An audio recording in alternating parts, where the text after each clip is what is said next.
So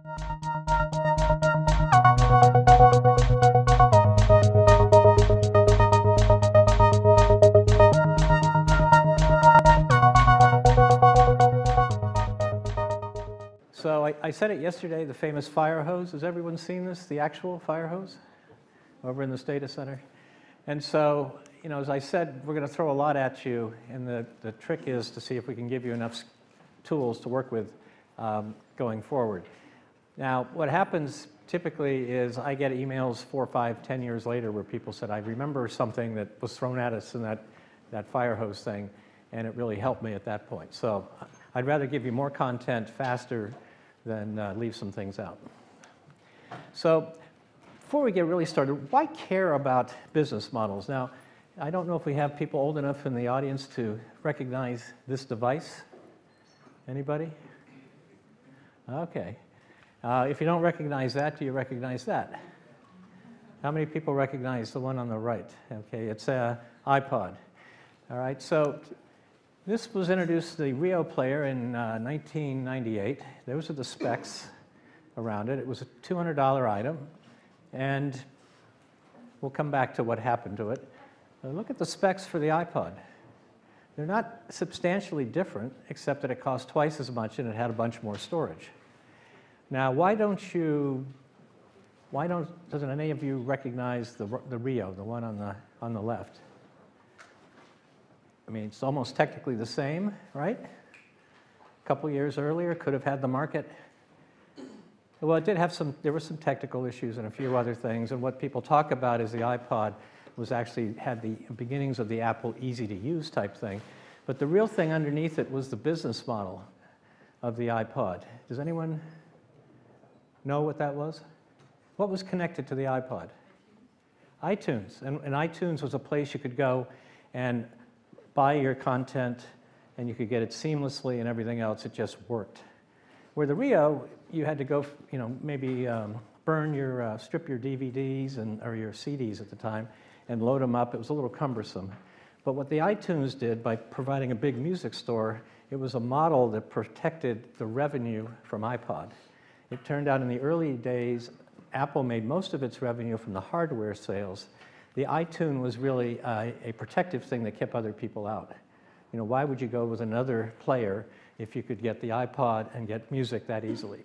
Now, later on, iTunes made a bunch more money over time. So my point here is this is technology that's almost the same, but the reason one succeeded and the other failed was really the business model behind it. Okay, so the goals, this is the topics. I always try to give you an overview of the night. We're going to talk about different kinds of things relating to business plans. I'm going to talk a bit about the business model canvas.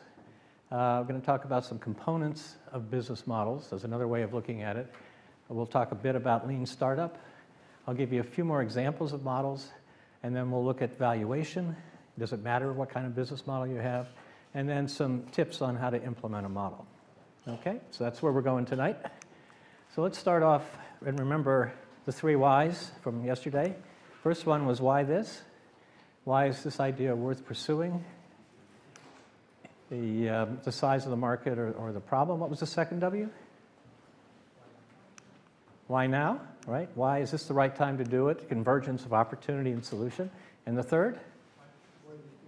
Why this team? And why do I think these guys will win? And certainly experience. We talked about that with the 2 different business exec summaries last night. But if you don't have experience, one of the things that's going to help you in answering the third W is the business model you put in place. That is, a team without a lot of experience, but with a well-thought-out model, will get attention from the people that are looking at you. At least that's my hypothesis. Okay, and we had this one last night. The business basics, really, it was create value. And remember, Bob talked a lot about customers and the value you create and his pyramid of where you are on it. And the second part was, could we capture some of that so we could do it again, either in the form of profit or something that makes it sustainable? And that latter part, how do you capture it, that's really the business model. Okay, so that's the context. And so the question is, what is a business model? Nice term. Well, it tells you what the business does. You've got a customer, But a customer is not a business. The business does something with a customer just to connect up with Bob. And so it also says, how does a business make money or capture value in doing the things they do? So let's give some examples. What is Google's, at its core, what is Google's business model? As simply as you could define it. Anybody? Yeah. Advertising? Yeah, could you refine it just a bit? So companies pay them to put their links at the top of search results, whether it's... Okay. So he said advertising, and you're talking about AdSense. Yeah. Okay, but fundamentally, how does it make money? When... Okay, so it's a pay-per-click. It makes money when people click, right? Because it gets paid. It does a lot of things to be able to do that, but at its core, I think that's how Google, in its basic search thing, works. What about cable TV? How does cable TV, what's its... Commercials? Louder, yeah? Subscriptions. Okay. But what is it subscribing to when you have a cable? Content. Okay, so its model, though, of cable TV is it provides you content. And where does it get that content? From somebody. And okay, Netflix or something. Yeah, so, but the core of what they do is they buy content wholesale and they sell it retail. And they make money in between. They buy content from whoever, and they turn around and sell it to you in pieces at a higher price. So it's really, when you talk about a business model, you want to come down to something as simple as that if you can. Another definition is, how does the firm use its resources, cash, people, technology, to provide its customers with more value and make money doing so? And it tells you what value you create, what portion of the value you can capture by looking at who pays for it, how often do they pay for it, and what does it take to deliver that value. That's the fundamental thing underneath it. Now let's look at a business model. This is actually a portrayal of a business model. And the problem is you want to try to make it as simple as possible. In this case, I actually saw this as a slide in a presentation, and I couldn't figure out what it was. A is the existing business model, and B is the proposed business model. I doubt anyone could figure out what it is. I certainly couldn't. But if I show you the next slide, there is what it was talking about.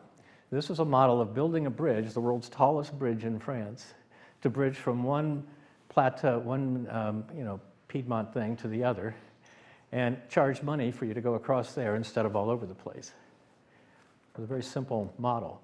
And so the issue is if you can begin to describe your business model very simply, people get it, and it means you understand it, and it means you probably have figured out how you're going to make money doing it. I'm a little afraid to get on this bridge. It's like 1,100 feet tall, and I actually saw one of those how did they build it type things. And when they got there to connect the last two pieces, the temperature during the day, would throw the things off by 4 or 5 inches. It really was quite an engineering marvel. But the point here is simple and elegant. If you could explain, I'm going to make money by getting people from A to B in the simple thing, and they're going to pay me for it, I think you could relate to that. So let's step back in time. We always can learn from history. And let's put ourselves back at the beginning of the original WWW. In this case, the World Wide Wireless. Okay? So we're talking about broadcast radio. Now we know what you need for broadcast radio is you need transmission equipment to put it out there. You need to have things to receive it. And you need to have something you broadcast, content. So if we're sitting back at the beginning of this era, what business model alternatives might we come up with? How would you make money in broadcast radio? What are the options? Advertising? Okay. Any others? Subscription. In other words, like cable or something. Any other? Communication. What do you mean by, who said that? Communication? Or? Yeah, because maybe you can transfer information. Okay, transfer information, all right. And Are you allowed to patent the radios and sell the hardware?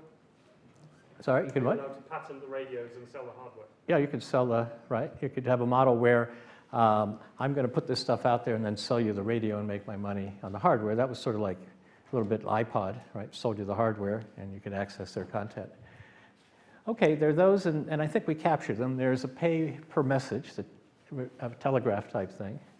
There's a one-time fee on receivers. I think they do that in the British system. Or that's the tax on receivers. And there's advertising. Now today we know advertising is sort of what happens there. But let's look at how it developed over time. And what I want to do here is, you see the subtitle here is Business Models Evolve.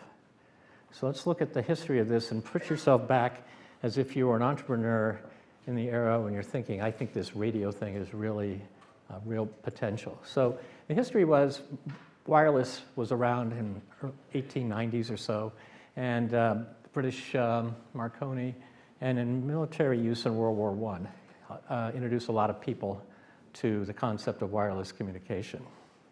So after the war is over, a couple years later, RCA, Radio Corporation of America, is formed.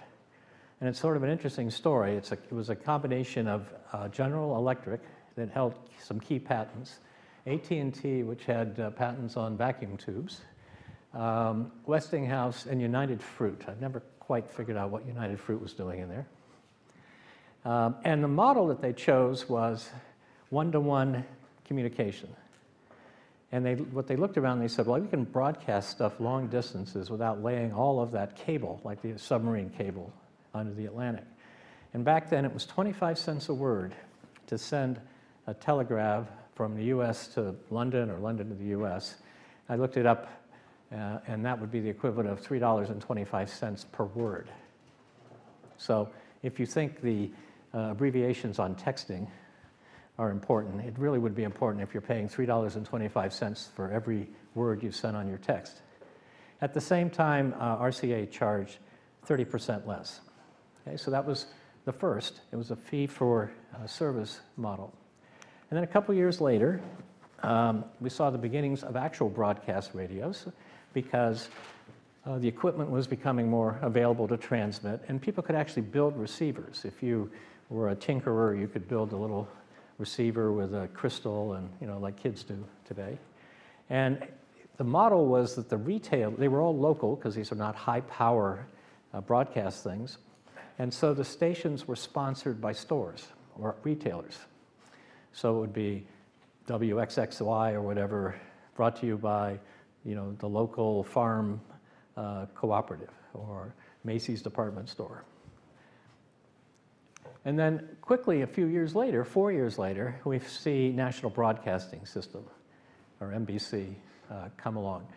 And what it was doing there in the original early broadcast stuff, these were independent stations, each of which had to broadcast some new content. Someone said, well, if we could grab them all together and put them into a network, then we could share content, we could syndicate. And so that became almost a two-sided model, which we'll talk about. So that's the evolution over a relatively short time. But if you're thinking about it from an entrepreneur and you think about why did they do these, well, the first one is because they didn't have a lot of radios out there for people to listen to. So they found Bob's point of his point of the pyramid, where people were paying the equivalent of $3.25 per word. And they said, well, we could broadcast that, undercut it, and make a bunch of money.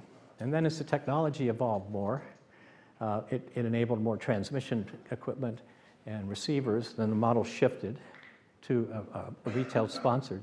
And then when enough of it was out there, enough stations, it shifted again.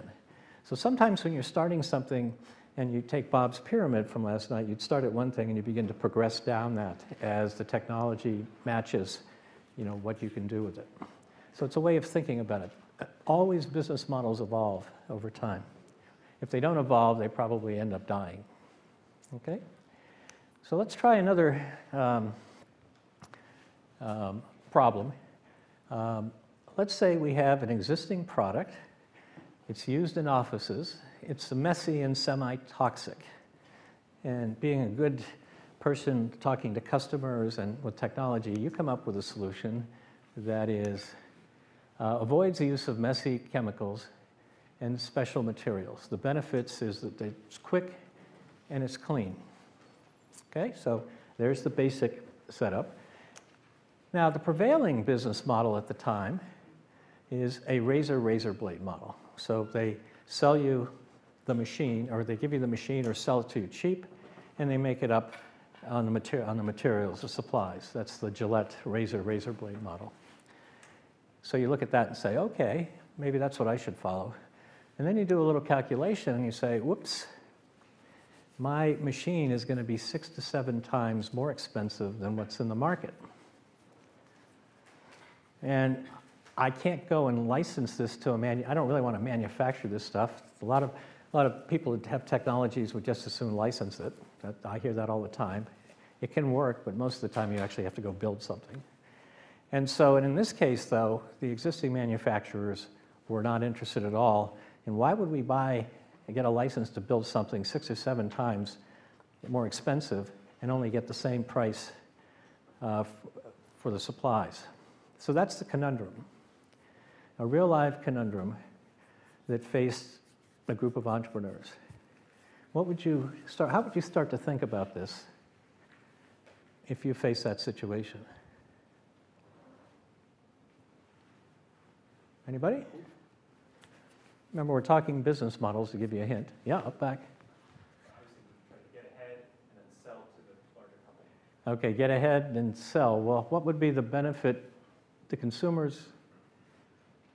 You're going to charge the consumers 6 to 7 times more? Yeah, okay, but getting ahead fast in order to show an existing incumbent that you found the way, and then selling it is a classic way to do something, but you do have to get ahead. Was your hand up? Yeah? To make these expenses for customer possible, to give them a machine in front.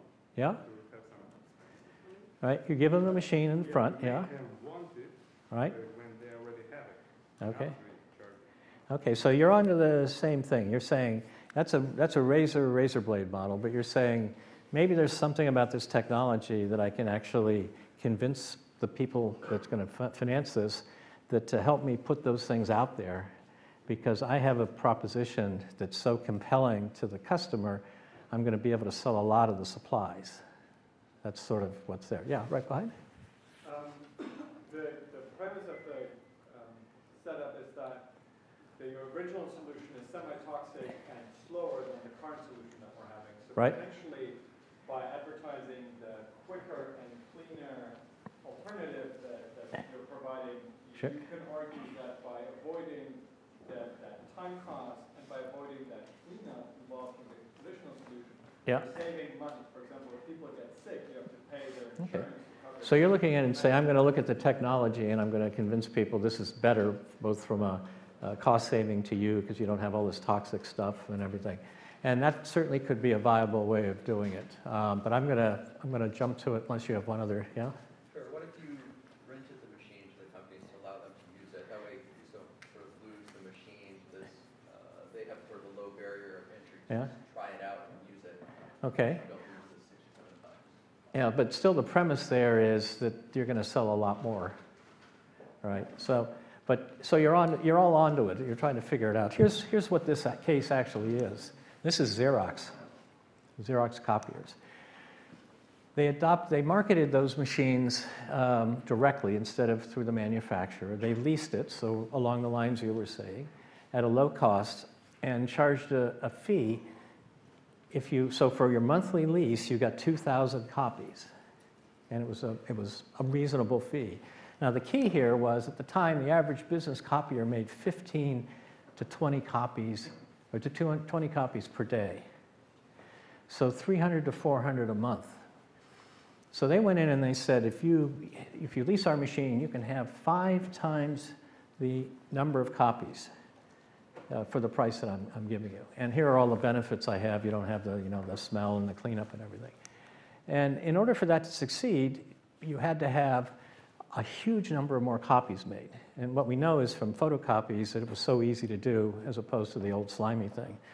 And so by looking at this, the net result was Xerox launched this model and made 41% compound annual growth over the next decade. But think about it from a business model viewpoint. You're there trying to raise money because under this model, you need to finance a machine that's 6 to 7 times more expensive. And you got to convince somebody, like your investors, that I'm going to be able to get the customers to use this 5 times more than they're currently using it. And oh, by the way, they'll put it in many locations because the machine is, compact and you don't have to vent the stuff and everything. So it's a daunting business model sell to people, and they obviously did that. And probably, I don't know this part of the story, we're going to talk about lean startup in a few minutes. They probably went out and tested the concept with some people about, would you lease this for this price, saw how many copies they made, and realized I've got evidence that people will use this machine more substantially. As an investor, I'd want to know that. This is a real leap of faith. But you see, by looking at the business model, they were able to take this thing and get it to market. But you had to be kind of creative about it. Okay, let's look at something in the healthcare area. This is Cytec, and it has to do with cervical cancer screening. And the observation here was there were false positives, or false negatives, right?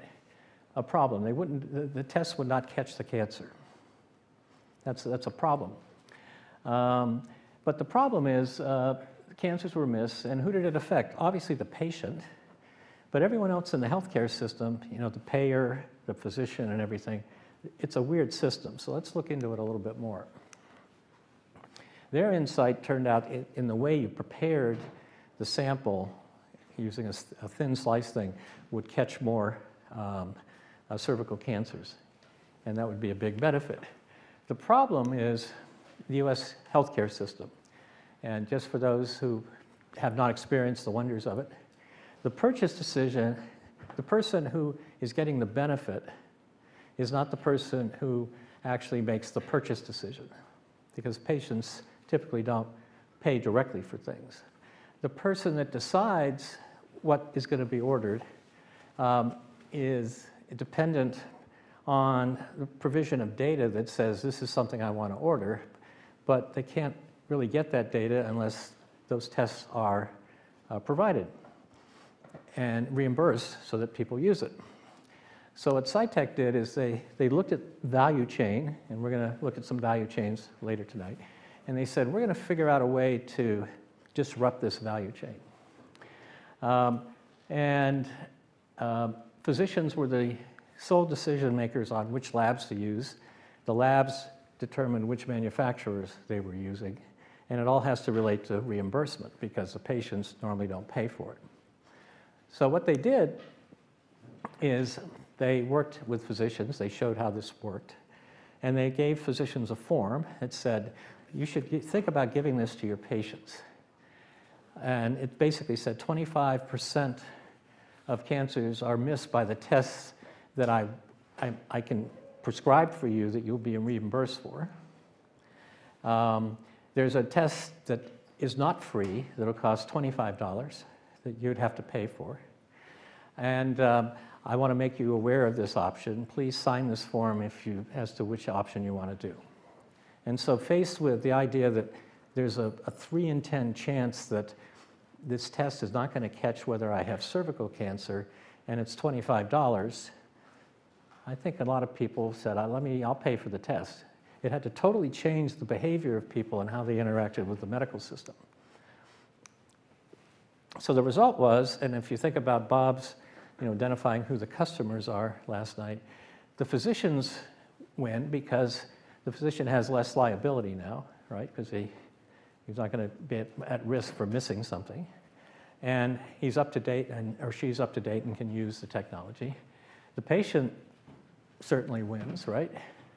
And the payer gets the information they need for the coverage system. This was a model that was first used with Cytec, as far as I know, and it was used also for 3D mammography. So there's where, in order to get this to the market, they had to disrupt an existing business model and interject what they wanted to do in it in order to make the pieces come together. Yeah? $25, were they subsidizing? Or that was Yeah, the question is, was it really just $25 or not?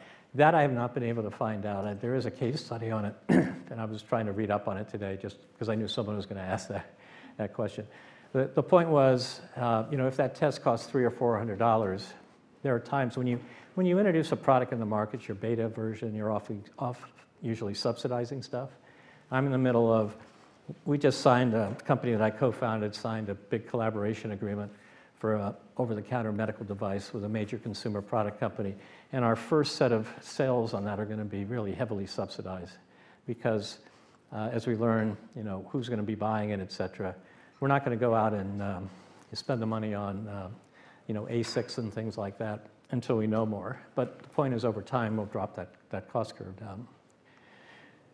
Okay, so let's sort of summarize what we've learned a little bit about business models so far. We've seen in the iPod that the solution was partly technical. iPod was an easier to use machine, although not substantially easier, and it had more capacity, but it cost twice as much. There it was really a business model thing that launched it. Was the end result for the customer was that it was easy to use and the content was available.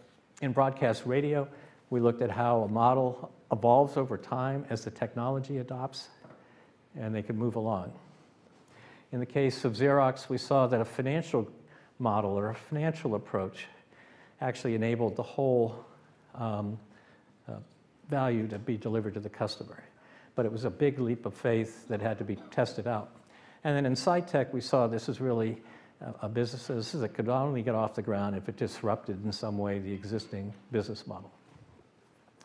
So I want you to think about all these things. There's no set approach to it, but you have to think through what the problems are a bit.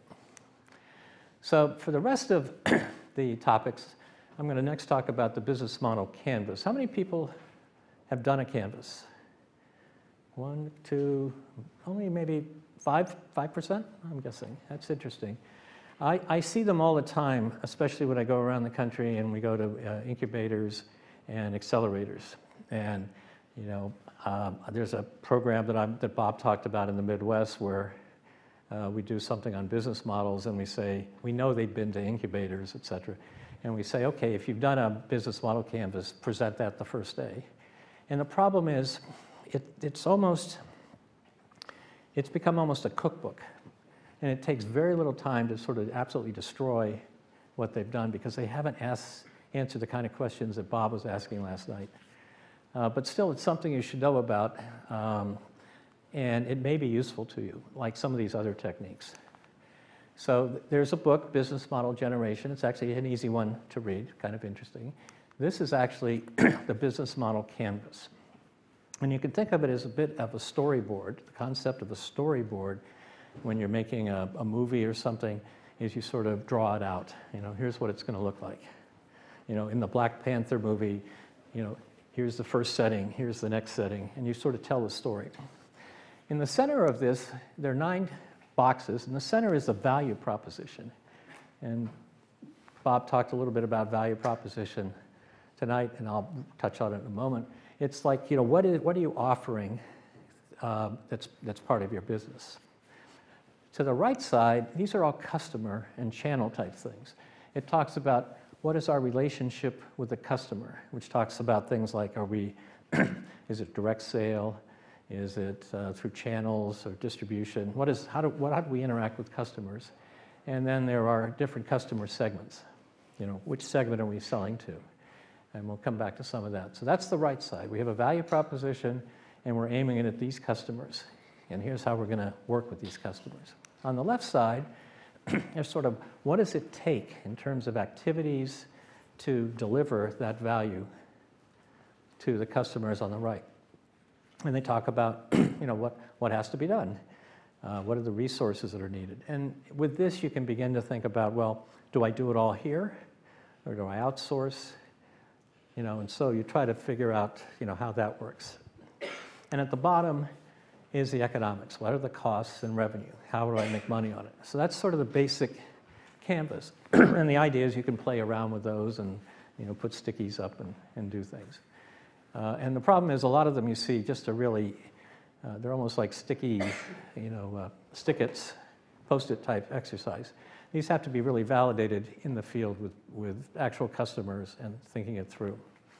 On the other hand, it is a very useful storyboard to convey what you're doing. As an entrepreneur, you're always selling. You're always trying to convey what is the vision, what are we doing, making sure everybody's on the same page of music. So it's very useful in that regard. Some of the things, if you read the book, they'll talk about some specific kind of business models, and here are some of them. Let's dig into those a little bit. The first thing they talk about is unbundling business models.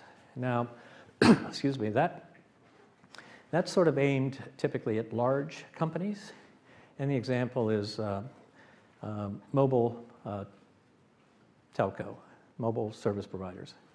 And they have to do a bunch of things to deliver the service to you in your iPhone or your Android device. They have to have, broadcast. We have to have cell towers. They have a bunch of technology. They don't actually make the handsets, and they have to have a relationship with you, customer. And so what the telco people did partly was to unbundle their model and say, where should we be focusing? And in fact, unbundling from a startup's position could be really, how do you disrupt or change the model? So if you've heard of American Tower Corporation, they actually go out and they build and lease the cell phone towers. And they rent out the bandwidth to the various service providers. So somebody came in and said, we'll take over that part. And so you could come in and disrupt an existing business model by having an unbundling solution that would have value. What happened with the mobile device, the mobile telcos, is they focused on the customer segment. That's why you see all these ads about, on TV from Verizon and AT&T and all of that. They're focused primarily on the customer segment. That's not to say they don't have technology, but they've unbundled a bit. The second model that's discussed in the book is called the long tail business model. And it says, you've heard of the 80-20 rule usually, like only 20 or 20-80. 20% of the products out there are what people actually buy, 80% of the people buy. And so traditional businesses focus, well, why wouldn't we go where all the customers are? We'll focus and compete where 80% of the people are. And that could be a viable model, but there are a lot of people in there jostling for position. The long tail says, in an era when you can reach people in a cheaper way, maybe you could look at the 20% of the products, 80% of the products there, the 20% of the people buy. And that's where you have niche products, you can link them together, and it means you have to have low inventory costs or low way of delivering and a platform that allows you to get to that. So I'm not sure Wayfair is exactly that model, but they started off, they had multiple different websites buy very specific things, and they knitted those together. There are other examples of long tail. eBay is an example, and the early Netflix was an example. They went out and bought a lot of content, that not everyone wanted to see, an older movie or something, but they had a lot of that there, and it satisfied people. And then they had a suggestion engine that says, well, if you like, romantic comedies from the 1950s, may I suggest some other things? So that's a long tail model. Multi-sided platform is another thing that's in the book, and that's really where you've got to have two groups of people come together, you can create value. So for example, if you're developing video game consoles, hardware, and you want to sell that, you need to have people that want to buy it, right? So use it, but they're not going to buy it unless there's content on it. So you've got to get the game developers there. The game developers don't want to spend a lot of time developing games if you don't have enough people that want to play the games. And so if you can orchestrate all that together, you can get a dominant position in that. Other examples were some of the iTunes things. A couple of other things were sort of the free model. Free as a business, that's where we all do that, right? The internet is, nobody wants to pay for anything.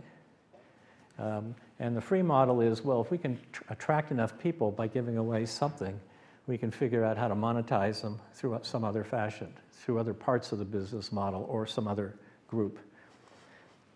Out of that evolved the premium model. A freemium model, people have heard of that one, right? That says, I got a bunch of free users, but I could add additional features that some people will pay for. And if I do it right, I maybe only need to convert 9–10% of my free users to something to have a viable business. So examples of that would be if you have iCloud, for example, you get, like 5 gigabytes of storage, and then they'll charge you above that. Or Skype, where they'll add additional services you can pay for. The key here is, and it's the metrics. What is the cost of adding people and servicing them, and what rate do they convert? And we'll talk a little bit later about metrics when you think about business models. The final example that I thought would be interesting to tell you about was the open source model that Red Hat was the one. The idea there is open source, we have the community building all this stuff for free. And the problem is, if I want to take, that's great, but if I want to take that to a business, the business wants predictability, and they want to have something that they know works. So if I can be an intermediary there, I can take the open source core stuff, I can layer things on it that make it useful, make sure that I'm the buffer between the open source community and the companies that I'm going to sell to. And what I do is I sell them a subscription for vetted upgrades and maybe services for implementation. Now, Red Hat also worked against Microsoft at the time. Microsoft servers were expensive. Linux was cheap. You could get it for free. Red Hat said, well, we can take and put it at modest cost for you. And for a lot of people in data centers, getting off the Microsoft platform and onto Linux through Red Hat was a good thing. And Red Hat, grew like crazy. So those are some examples of some of the business models that are discussed in that book. It's worth a read. I just wouldn't be seduced by the fact that I even had a business model canvas presented to me 3 months ago by a major consumer products company, and it was all fluff. I mean, it just, as I said to one of the principals on the other side, I said, if that business model canvas had been presented in a class that I taught, it would barely get a C. It was so bad, because it was all fluff. There was no substance behind it. So it's a useful way, but there's got to be substance. Anyway, I don't have any bias, you see. Okay, so I want to give you another way to think about business models. This is from Chesbrough. And the thought here is by exposing you to different models and ways people use it, you'll have more of a foundation to think about your particular situation. So business model canvas was an example. We gave you some examples of some things in the past. And then Chesbrough has a framework. And these are the 6 components of his model. So let's go through those. The first is a value proposition. We already talked about that. And Bob talked about it. The key thing here is to be looking at the value. What's the value of this from the customer's perspective? Another way of talking, the way Bob talked about it. The second is the market segment. What exact market are you going after? Is it high-end, watches or mass market watches? Each segment has different needs, which means you have to figure out how to deliver things to different segments and different uptake rates. The third is value chain structure. Where are you going to position yourself in the value chain? Now, how many people have heard of value chains? Okay, a few. This is one that's always a little confusing, so I thought I'd give you a little example of a value chain. Tonight, let's call it food. Tonight or tomorrow night, you're going to want to go home and eat dinner. And there are a number of ways you could do it. You could go through the traditional value chain for a supermarket. So, we have a seed manufacturer that sells it to a distributor, the distributor to the farmer, farmer harvests the crops, it goes to a food product manufacturer, it gets distributed to wholesalers, it goes to a supermarket, you go to the supermarket and you shop, and there you go, you have dinner. Now, what do we know about supermarket profitability? Are they profitable? No, very low margin. Margin is the concept of what you get minus what it costs. So when you go to a checkout at a supermarket, they have all those impulse buy things there because they want you to you go in for some milk and eggs and you buy the stuff on the checkout. So someone said, well, what if we change the value chain a little bit? What if we talked about the supermarket making some prepared meals, right? So now you can go to supermarkets now and you can buy carrots or you can buy something that's made that's all cooked up. And so then you take it home and you have dinner. Now what that's done is it's taken carrots at $1 a pound and probably transformed it through some value add into something that might be the equivalent of $4 or $5 a pound. That's a different value chain, all delivering the food you're going to eat at the end of the day. Now, a restaurant is another place you can eat dinner, and it's got basically the same part of the chain, but it takes all of that stuff, prepares it, you can go there and you can get a dining experience, and it's going to cost you more, presumably, but it's another way of a value chain around food. And then, of course, sometimes it's a hassle to actually go to a restaurant or you don't want to get dressed up, so what if we could deliver it? That's Grubhub, right? So they set in there and they have to work with the restaurants, and then they have to go and do a local delivery service, and bingo, you're having dinner. Again, a set of activities delivering value to somebody who's consuming a meal. And then, of course, another one in this area would be home chefs, where you have somebody like Blue Apron, and their activities that they have to do is they have to plan and produce the meals, they have to ship it, and then you cook it. And it's a nice evening with your significant other making dinner. Now, the activities that are needed at each of these are quite different. And where you focus and the cost to do it is something, as you're thinking about which business model you want to use, these have implications for it. So Grubhub, comes in, it's probably going to, is it public or is it going public pretty soon? Blue Apron is public, its stock has dropped a huge amount because, the economics aren't quite there.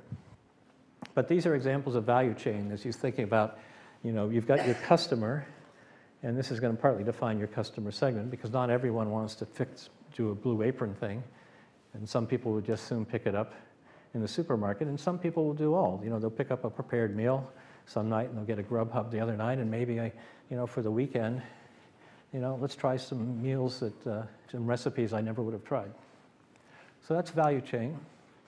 The next component when you're thinking about it is, okay, so if I choose this particular model, what are the revenue and cost implications? Now, Charlie Tillett's going to come in next week when he does financial planning or projections, and he'll talk about this component of it. So we'll just leave that there as something you got to consider, because at the end of the day, you're trying to figure out, can I capture value in this? Can I make money so I can do it again? And then another component that Chesbrough talks about is position in the value network. Are there places in the network where we can multiply value, where we can together create more value? An example of that is the Wintel, a thing that drove all the adoption of Microsoft Windows and Intel-based processors. The two of them complemented each other to deliver a lot of value that neither of them alone could do. And so by partnering in a value chain. And there may be effects where you can deliver extra value. So credit card companies and airlines and rewards are an example where it benefits both the airlines and the credit card company, and presumably delivers more value to you. So if you can find around you and what you're planning to do places where you can cooperate or complement, that can be a component of thinking about a model. And then finally, what's the competitive strategy that's going to allow you, once you do this, to get a sustainable competitive advantage, which is the buzzword for how do we know this is going to last? How will it be someone won't just copy it? And that can be anything from intellectual property, it could be speed to market, it could be a bunch of things, but you have to figure out where you're going to do that to make sure you have a sustainable business.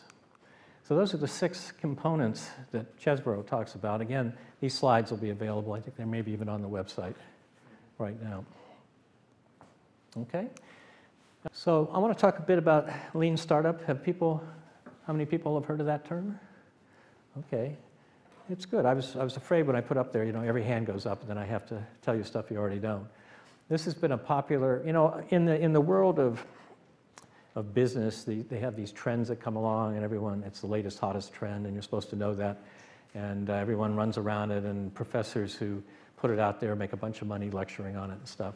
And then it goes down, and a new one comes up. But the point is, people know about this, and there are different ways of looking at it, and so you ought to be familiar with it. And for it's called The Lean Startup. Eric Rice is the author. And basically, it's almost what you do in science. You have a hypothesis, and you go out and figure out how to test it, and then you learn from it. And so the goal is to build a sustainable business around a vision that you've tested. That's the basic. And that sustainable thing is your business model.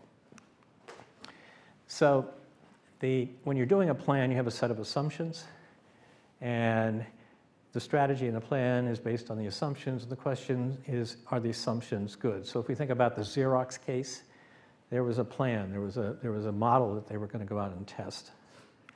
And the question is, how do you test it as quickly as possible? And the concept is validated learning. You test, you look, you try something else until you hone in on what the real value is. Sort of Bob's thing last night with his newest company, Food for Sleep. You had the hypothesis was that working moms were harassed and needed to get sleep, and they would, do that, and he found that was not the case. But he found, by asking that question, he found people where it did validate. It was women who were running, and then more broadly, athletes. So how do you do it? I've talked about create value and capture value. In this book, the create value is the value hypothesis. It's the term used in the lean startup. And the create value is the growth hypothesis. Capture value. And so the value hypothesis is an idea of whether a product or service is really delivering the value that you think. And the concept is you build a minimum viable product that tests that. The minimum experiment you need to do that can be done quickly, where you can test out the hypothesis. And the classic case is Zappos. Everyone's probably used Zappos, or Zappos, the shoe company, where you order online. It got acquired for, I think, $1 billion by Amazon, I think it was. And so their minimum viable product hypothesis was people would buy shoes online without trying them on or anything. That sort of would have been a hard one for me, as a lot of shoes don't fit. So what did they do? The question is, would they buy it online? So they went out and they took pictures of shoes, and they posted them up on a website. And they put a minimum order page there. They didn't build the back-end order processing, inventory control, credit card processing. If you ordered them, and they didn't build inventory, they'd literally go down to the local store, buy the shoes, take it back, put their label on it, and ship it to you. So they were testing, would people buy? And that's how they did it. Very minimal. You can do that pretty quickly. Of course, all of the point about the cost, you're buying them at retail and you're selling them. You're not making any money on this, but you're learning. And what they learned in the process was people said, oh, can I return these? What's your return policy? And so they tested that. And they said, well, free returns. And then they found, well, people would buy if they knew they could return. And that launched the whole thing. And then when they figured that out, and there were a lot of tweaks around that, then they could build all the other stuff that went around it. Enough so that, today you can still do that. When my daughter got married, the wedding dress or something, it was very unclear what size heel would work. So she ordered 5 different pairs. and she was not going to wear 5 pairs of shoes on her wedding day in her wedding gown. And she sent 4 back. She buys a lot of other things on Zappos. But it's the kind of thing, this was the minimum viable product, and they learned something from it, and it gave them the solution to how to position and grow the business. Now, the growth hypothesis, once you figure out, okay, I got customers that'll buy something, or they'll do something, how am I actually going to make this grow? And there, the question is, where generally do customers come from when you grow? Well, usually from other customers in some fashion. And so there are different ways that can happen. There's word of mouth. An example was TiVo. There's a side effect of product usage. That's like Facebook or PayPal. There's actually funded advertising, as a way to grow, paid ads. And then subscriptions is another way as you begin to offer things. When you move into the growth hypothesis, the question is, how do I actually figure out whether I have a model that works? And the trick is to come up with a metric that actually measures what you think you're testing. It's not the traditional revenue, costs, or anything. And so these are things that we want to measure so we can learn and make the model work. So examples are, there are a couple of engines of growth here. There's a sticky engine where, once you subscribe, you're not going to change easily. Most people, they stick with it. But the question for the metric for that is the churn rate. I have customers that I bring in, how many can I retain, and what percentage do I have to retain at what economics to make this a model that I can actually scale and grow? If it's a viral model where one customer leads you to other customers, you want to look at the viral coefficient. How many people, if I can get to one customer, will that customer get me to? So some of the Facebook advertising is, targeted at people that have big friend networks, for example. It's sort of like it's like a virus. How many people will they infect? When you come to a paid engine, where you're paying advertising, it's things like what's the cost to get somebody in, and then what's the lifetime value. So if it costs you $5 to get someone in, and the lifetime value of that customer turns out is $5, you're not ahead. And so those are ways to test and tweak your model on growth until you get it right, or decide maybe it isn't going to work. Which leads us to the pivot. People have heard of the pivot? That was so trendy a few years ago. Everyone was pivoting. And the joke used to be, well, those are people in the valley that raise money, don't really know what they're doing, and they just totally changed their model. And there was some of that going on. But in the context of lean startup, if we're to have a hypothesis of who the customer is, why they buy, and how we'll grow it, and we find out as we try to scale it that it's not working or not working well enough, then we have to rethink the model. It's like resetting it or pivoting to a different one. And so there are a number of different pivot types. The first one, I'll see if I can give you some examples. The first one is the zoom in pivot. You have a product, and it's not catching on, or it's not doing it.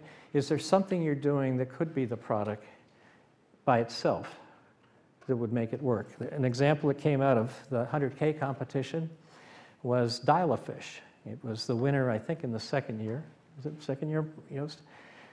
And it was before the internet, but it was really the idea that you could, came out of a mechanical engineering class on technologies for aging people. And what they realized is, well, older people have to shop, and it's hard for them to get to the grocery store. And so they built a thing that went with your telephone, which was a barcode reader wand that connected to your phone.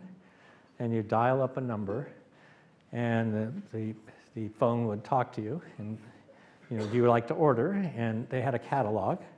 And so it said, press 1 if you wanted to order. You press 1, scan your first item, and they'd take the pen, which is connected to the phone, and they'd scan the barcode in the catalog. And the phone would read back and say, Del Monte peas, 12 ounces, 95 cents, or whatever.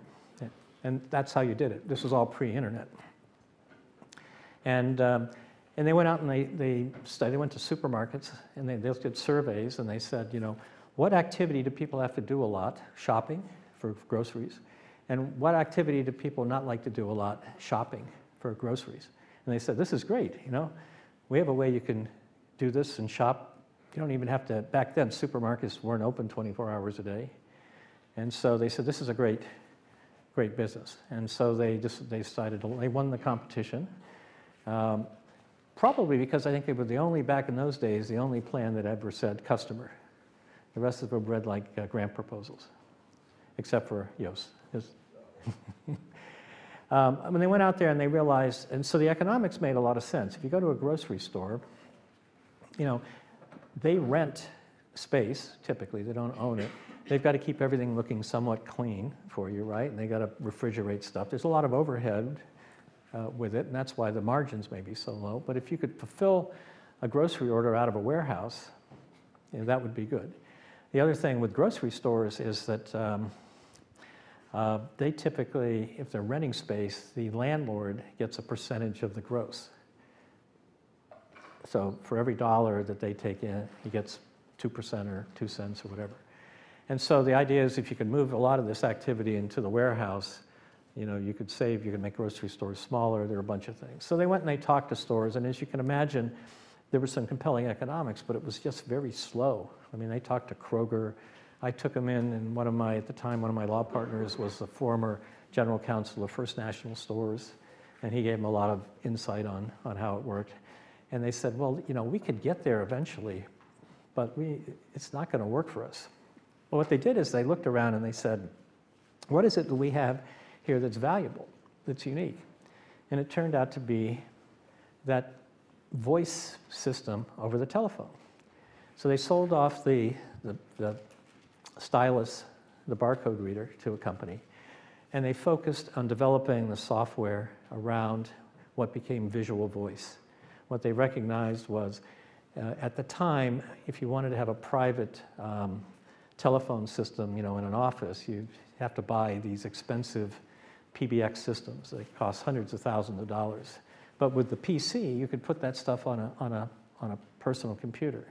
And so visual voice became the software you could buy that would allow you to set up voicemail and call routing and everything else on a PC. And that thing took off because they zoomed in on a particular value thing. And they ended up selling it to a public company that relocated its entire research operation to Cambridge. Mike Cassidy, the guy, one of the 3 founders, went on to do Direct Hit, which won later on in the competition and was a search engine sold to Ask Jeeves. He then went on and did multiplayer games, and he was at Google running the Loon project, and he's off doing some other things now, so serial entrepreneur. So that's Zoom in. Zoom out is the idea, you know, I've got a product, but it's not fulfilling the complete need. There's something more here. So Yelp is an example of that. Yelp started off as an email system platform for people to query other people for recommendations. And they realized, well, rather than an email system, if they opened it up and made it a fuller thing along with recommendations that were posted and things, it became the Yelp system, you know. The customer segment pivot, is an example of what Bob said last night. You know, he had a proposition and he found within his proposition a different subset of customers that led him not only to a subset of the working moms, but realized that those people were, in addition to being working moms, were athletes. And athletes recognized the value of a product that allowed them to sleep and train better, and they would pay for better performance. Then the customer need pivot, PayPal is an example of that. It was originally a cryptography play to encrypt sending of money from one mobile device to another. Back in the days, they were called PDAs in that day. And they realized through that if they were actually a platform for people to pay from, they could pivot on that form. A platform example is we have a platform that others can use. An classic example of that is Amazon, right? Amazon Cloud, AWS, was recognized, and we built this whole system to support our Amazon retail stuff, and we learned how to load balance and bring servers up and down. We have expertise there. Why don't we offer that to other people? And that became AWS, which was, I think even today, is the most profitable part of Amazon. Business architecture pivot, it's really, you might move from a high margin, small number of customers to a low margin, large number of customers. Classic way companies get started is they do consulting with customers. So they build things for them, they learn from the customers.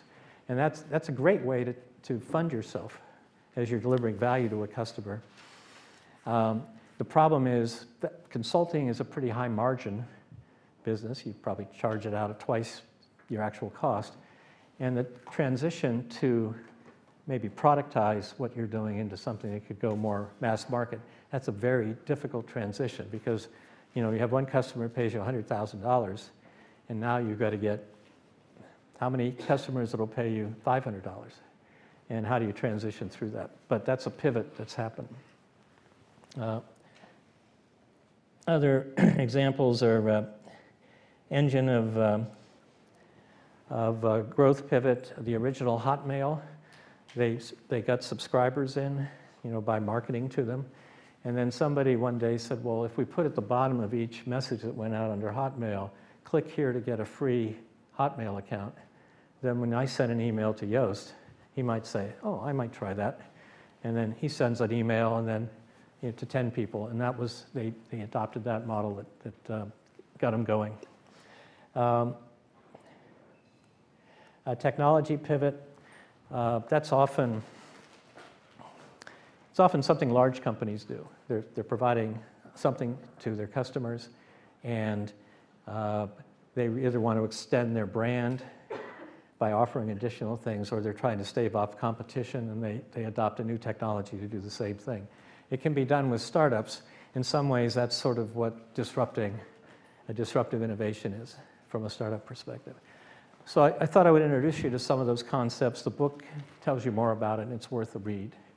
There was a company in the internet bubble called, I think, gov.com, and their hypothesis was, everything got funded in the internet bubble, but their hypothesis was, eventually, you're going to be doing a lot of transactions with governments online. You know, no going down to the registry of motor vehicles and standing in line for an hour, or to the assessor's office to pay your property tax.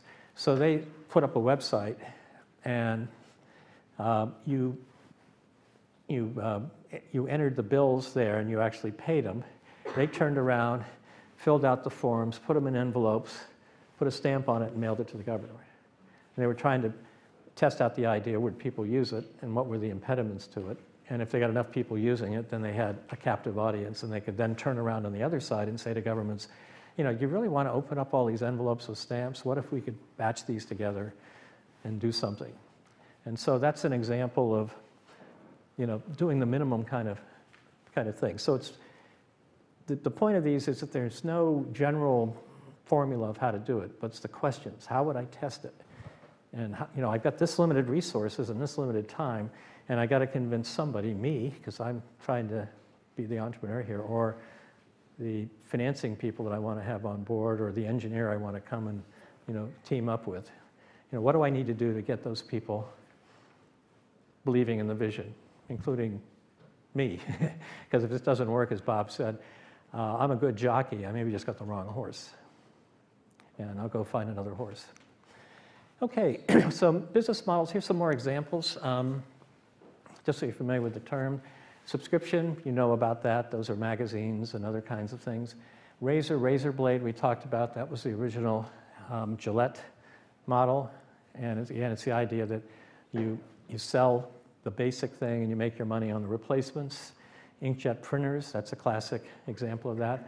You know, I think I bought an inkjet printer a couple of years ago, an office thing, where the cost of the whole machine was about maybe 30% more than the cost of the refills I had to buy.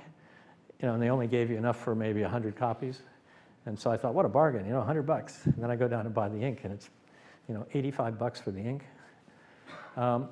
Multi-level marketing, that's Amway, sort of a distributor marketing.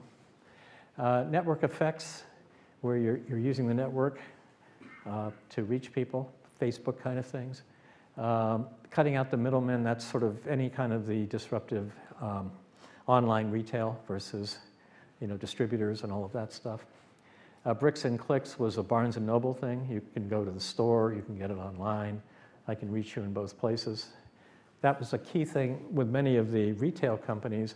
If you bought online for a while there, and let's say you wanted to return it, some of the stores, you couldn't return it to the store. Well, why can't I take it to Macy's? I got one, 10 minutes away. Why do I have to go and ship it back? Because they hadn't put their systems together. But the idea that I could buy it online and return it in a store, or order it in a store and get it delivered at home, that's a Bricks and Clicks. Loyalty business model, Nordstrom, where you have your shopping advisor. Let's see, loyalty business, servitization, that's really where you outsource services to someone, and low-cost business model would be like the JetBlue, where you just sort of change the whole model. The airlines have this really figured out. I was looking at a basic economy thing, and I think they give you a seat on the plane if you sign up for it, but it wasn't exactly clear to me. You had to pay for everything.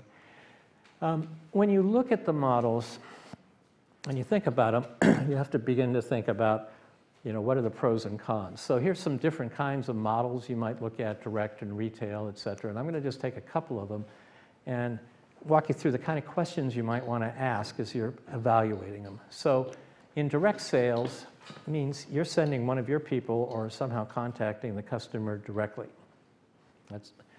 And so the positives here are you have high contact, you're talking to the actual customer. You have a relationship with that customer if you do it. You have more control because you get to pick who you're talking to and how often you interact, at least how often you plan to interact. You can do it for multiple purposes. I can go to sell you one thing, and then, oh, by the way, we have this other product. So it can be a channel for you. And you've actually got your experts out there talking to customers. So there's a lot of benefit in direct sales. What are some of the negatives to direct sales? If you think about it, what would you worry about? Anybody? Yeah. Cost of keeping sales force. Yeah, the cost. Yeah, it costs a lot of money to go direct. In fact, you'd be kind of stupid to do this for an item that was a $1 item. It would have to be a much more expensive item. That's one thing. Yep. Any? Yep. It's just difficult to scale and reach out to the customer. Yeah, how do you scale it, right? Is that what you said? Yeah. Yeah. So there's scaling. It may work for but we haven't talked yet about, the assumption, probably implicit, is everyone wants to go start a company, have it grow hugely, go public, and that's sort of the entrepreneurial, dream thing. But that doesn't necessarily have to be it. It really comes down to what you as an entrepreneur want to do. What are your goals? And if direct sales may work very well if you don't want to, take on the cost of trying to scale to big business. You can have a very nice business, very profitable business, without growing it huge. But that's a personal decision. So here's some of the things. Sometimes it can be free consulting. You got the salespeople out there, and the customer milks you for information and learns about it. That happens. The customer may not like the rep, the sales rep. And it's high cost, as you pointed out. Then you have the issue of how do you retain the direct sales force? Because the salespeople will go, if they don't see your product has got traction and they can sell a lot of it, they're going to wait until they get their bonus for the year, and they're going to be looking to go somewhere else. So retaining a sales force of expensive people is hard. What about if we say, I don't want to have a direct sales force. Let's go through a channel. Let's go through distributors. So the positives is the cost of sales are low. You're not paying for the salespeople, right? You don't really have to worry about sales. That's the distributor's issue. You might get exposure in new markets because depending on the distributor, they may take you to different kind of customers. You may get credibility because the distributor is a known person and you're a little startup, like, who am I going to buy for? And potential speed because they may have many people, and it may give you a competitive edge where you can keep your competition out or get ahead of them. What would be some of the negatives, maybe, for going with a distributor? Yeah? You can't control what your distributor is pushing to the customer. You might be easily pushing your competitors. Yeah, you can't control it. When I did the first vertical market deal for Wang Computers, Wang Computers sold computers as sort of horizontally. They didn't care what market they were in. They actually didn't call them computers. It was office automation. But I had a banking, back in my law days, a client that had built a banking system for small to medium-sized community banks on a Wang system. And that was the first distributor, vertical market that Wang went into. And we were worried very much about, is the sales force going to be motivated? So part of our deal was actually negotiating with them with what kind of incentives were they going to put on the table for the sales force. Because otherwise you could just be another item in the book. And if the sales force is not motivated, it's just going to be another item in the book. That's some of the things, exactly. There are upfront fees sometimes to get there. You got to train, costs. You have no control. The customers are distant. Or clients are distant. I was on the board of a company where 50% of our revenue was from royalties for software that was put in Cisco routers. And that was great, huge margins on that. But the problem is at one point, Cisco decided, they were going to do something different. And we didn't actually know where all of the stuff was. We didn't actually know where the customers were. And you think about having your revenue cut in half and not knowing who the customers were. In some cases, the Cisco reps would come in and they'd add our product on top of it. There was something in the router and then there was another thing. And they would throw that in to help me out on my order, and some of the stuff was never deployed. So that's an example of a rude awakening on that. There's a time to revenue, especially for a startup company, if you have to go train the channel and then support the channel, and it's going to take a long time for them to start selling. Your revenue is going to go out a lot farther than if you went direct. And you may switch at some point. And it can require a lot of attention and training. So my point in these slides is as you think about different models, you have to go and think about, well, what are the benefits that I would get? And how does that fit with what I'm trying to do? And what are the negatives? And does this make sense? And maybe it makes sense, maybe a distributor makes sense later after you've done the direct sales. But it's the kind of questions you have to ask. So there's just some other examples of business models that are delivering similar kind of things. I'll just leave you to consider those because I'm running a bit behind here. I want to talk a little bit about business models and valuation. Does it matter what model you choose? There was some research done that looked at the S&P 500 over 40 years, and they grouped companies into these 4 categories: asset builders, people that built things, service providers that delivered services to people, and you can see the examples there, technology creators, people that develop intellectual property, and network orchestrators, those that orchestrated a network, into 4 groups. And the results were interesting. The network orchestrators outperformed on every measure, financial measure. They had higher margins, they had higher growth rates, and all of that. And the examples of that are the companies you're thinking about, Uber, that's orchestrating. They don't buy the cars, the drivers buy the car. They orchestrate the environment around it. And you're getting value by enabling a whole network around it. From this slide, I don't mean to say you should always think about being a network orchestrator. That may not work for you. But if you had a choice between one of the other models and this might be something you'd think about. If I could think about this differently, could I create more value? It was just an interesting study, and there's a site there you'll see about it. And then I want to just talk about quickly business model implementation. What I'm going to do, given the time, these are 6 other questions that try to get at what the model looks like. I'm going to just go right through all those and get to the actual implementation thing. These are the setup for the implementation. There's 6 questions. Okay, so this is an approach that says those are the 6 questions that we just went through and you memorized, right? You know, how do we create value? What are our ambitions and everything else?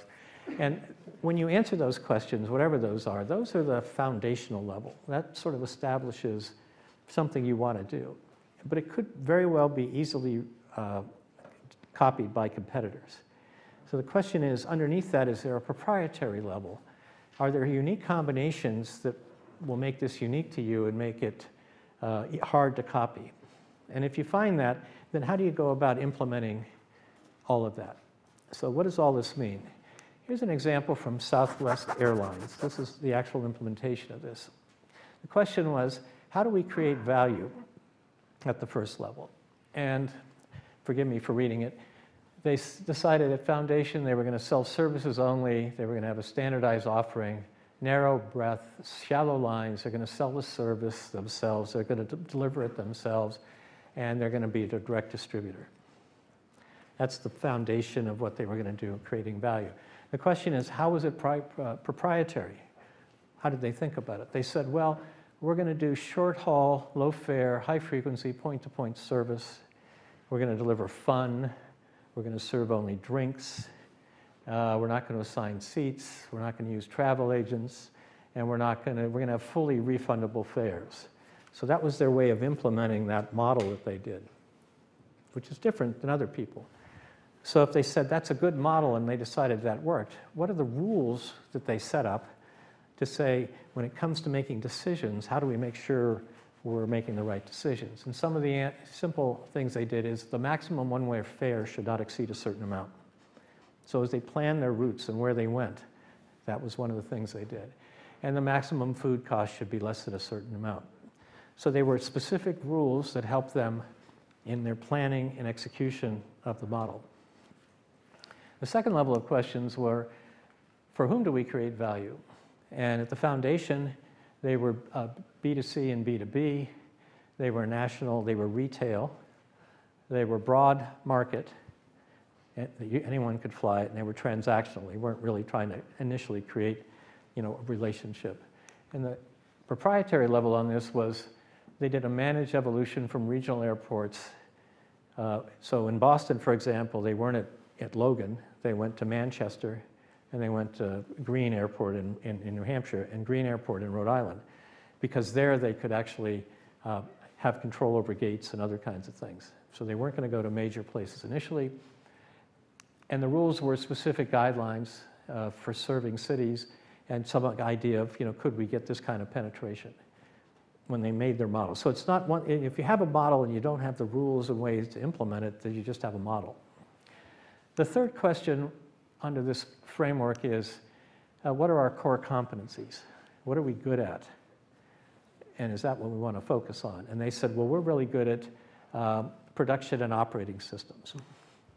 And so they implemented that by saying we're going to be highly selective in hiring employees. We're not going to operate a hub and spoke initially. We're going to fly into uncongested airports of small cities. We're going to have an innovative ground approach. So underserved cities would be receptive to their kind of way of handling. They'd have more control over operations on the ground. They would have standardized aircraft, and they wouldn't do code sharing. And the rules they had put down to implement it was, we're going to have at least 20 departures per day from the airport. Maximum flight distance should only be a certain number of miles. Flight time should be less than a certain number of minutes, and the turnaround should be less than 20 minutes, because again, they were high frequency. You could always get a flight. So if someone came along and said we should do something different, it provides a basis for saying, well, no, that's not our model. We're executing on this model. The fourth component, how do we position ourselves? And their thing was image of excellence, consistency, and dependability. And they stressed on-time arrivals, low fares, passengers having a good time. I think it could relate to some of these things with Southwest. And their rule was achieve the best on-time performance. That's how they measured their operations around it. How do we make money? Fixed revenue source, high operating leverage, high volumes, low margins. And they had annual profitability as a result of using short-haul routes, high frequency, low fares, and efficiency. They were driving for efficiency. And their measure was maintaining cost per mile below a certain number. And the final thing was, what are our goals and ambitions? And they were a growth model. They had emphasis on growth that was consistent with the business model and not just putting things in wherever. It had to be consistent with the rest. And they adopted a managed rate of growth. So the reason I picked this was, I think we all understand, probably have all flown Southwest, and you can probably relate to some of this. And the point is, when you go through and say, how am I going to implement the model? How am I going to make my unique combinations proprietary where I can carve something out? And how do I actually implement it? What are the rules that I'm going to operate by? Some examples here, something you'll think about as you're trying to think about your model and as you grow the company. So with that, we covered all of those things. And just to remind you, the business model is the part about how do we capture value.